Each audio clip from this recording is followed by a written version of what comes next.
Andalusia has been Spanish China for the last 40 years. A giant handcuffed by an outdated ideology and weighed down by corrosive structural corruption.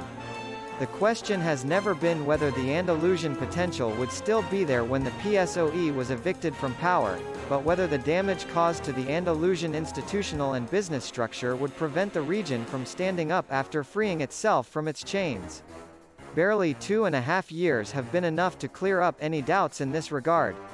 In the third quarter of 2019, just 1 year after the arrival of PP and Ciudadanos to the board, Andalusian GDP registered a rise of 2.1% year-on-year, 0.8% more than that of the European Union as a whole, 1.3%.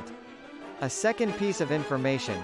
In the middle of the pandemic, Andalusia and Madrid were the only two Spanish communities capable of creating net employment after the second wave of COVID-19.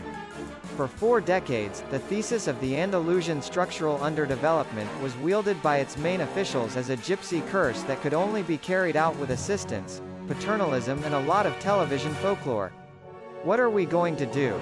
The Andalusians are like that, they have no remedy, was the underlying message with which the PSOE justified that all the indicators of its management, health, education, unemployment, industry, showed African figures after more than 3 decades of absolute hegemony in the community.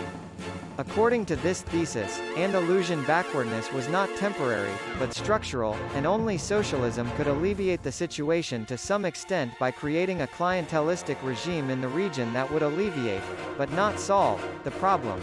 The arsaperonismo.